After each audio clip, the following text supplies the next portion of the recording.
नमस्कार जय जगन्नाथ। आमे आज बुलीजा पुतुड़ी जलप्रपात। कंधमाल कथा मन पड़े यार सौंदर्य सामना को चली आसे आपे आपे। कहतु से अंचल सरल आदिवासी कथा कि पहाड़ पर्वत भरा कहानीर कथा, पुणी बही आसुवा झरणार स्वर सबुथिरे गुणुगुण होता प्रकृति राणीर कथा और कविता जार किसी तुलना नहीं।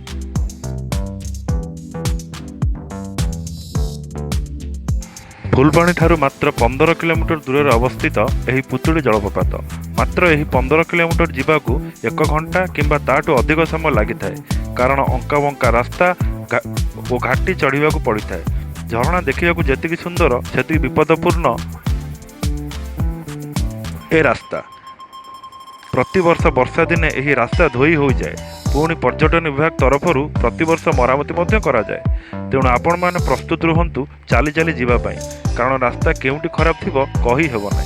कंधमाल जिला चारिपटे जो नदी प्रवाहित तार नाम सालुंकी आ पुतुड़ी जलप्रपात यही नदी बाहरी। खरादिन बेस खुशी दिए यही स्थानटी। शीत दिने तो दिन सारा रही भोजी करने को आपण को बाध्य कर पुतुड़ी। जंगल विभाग तरफ एटी किछिटा सुविधा तेज चलतु जीवा पुतुड़ी जलप्रपात बुलिबा।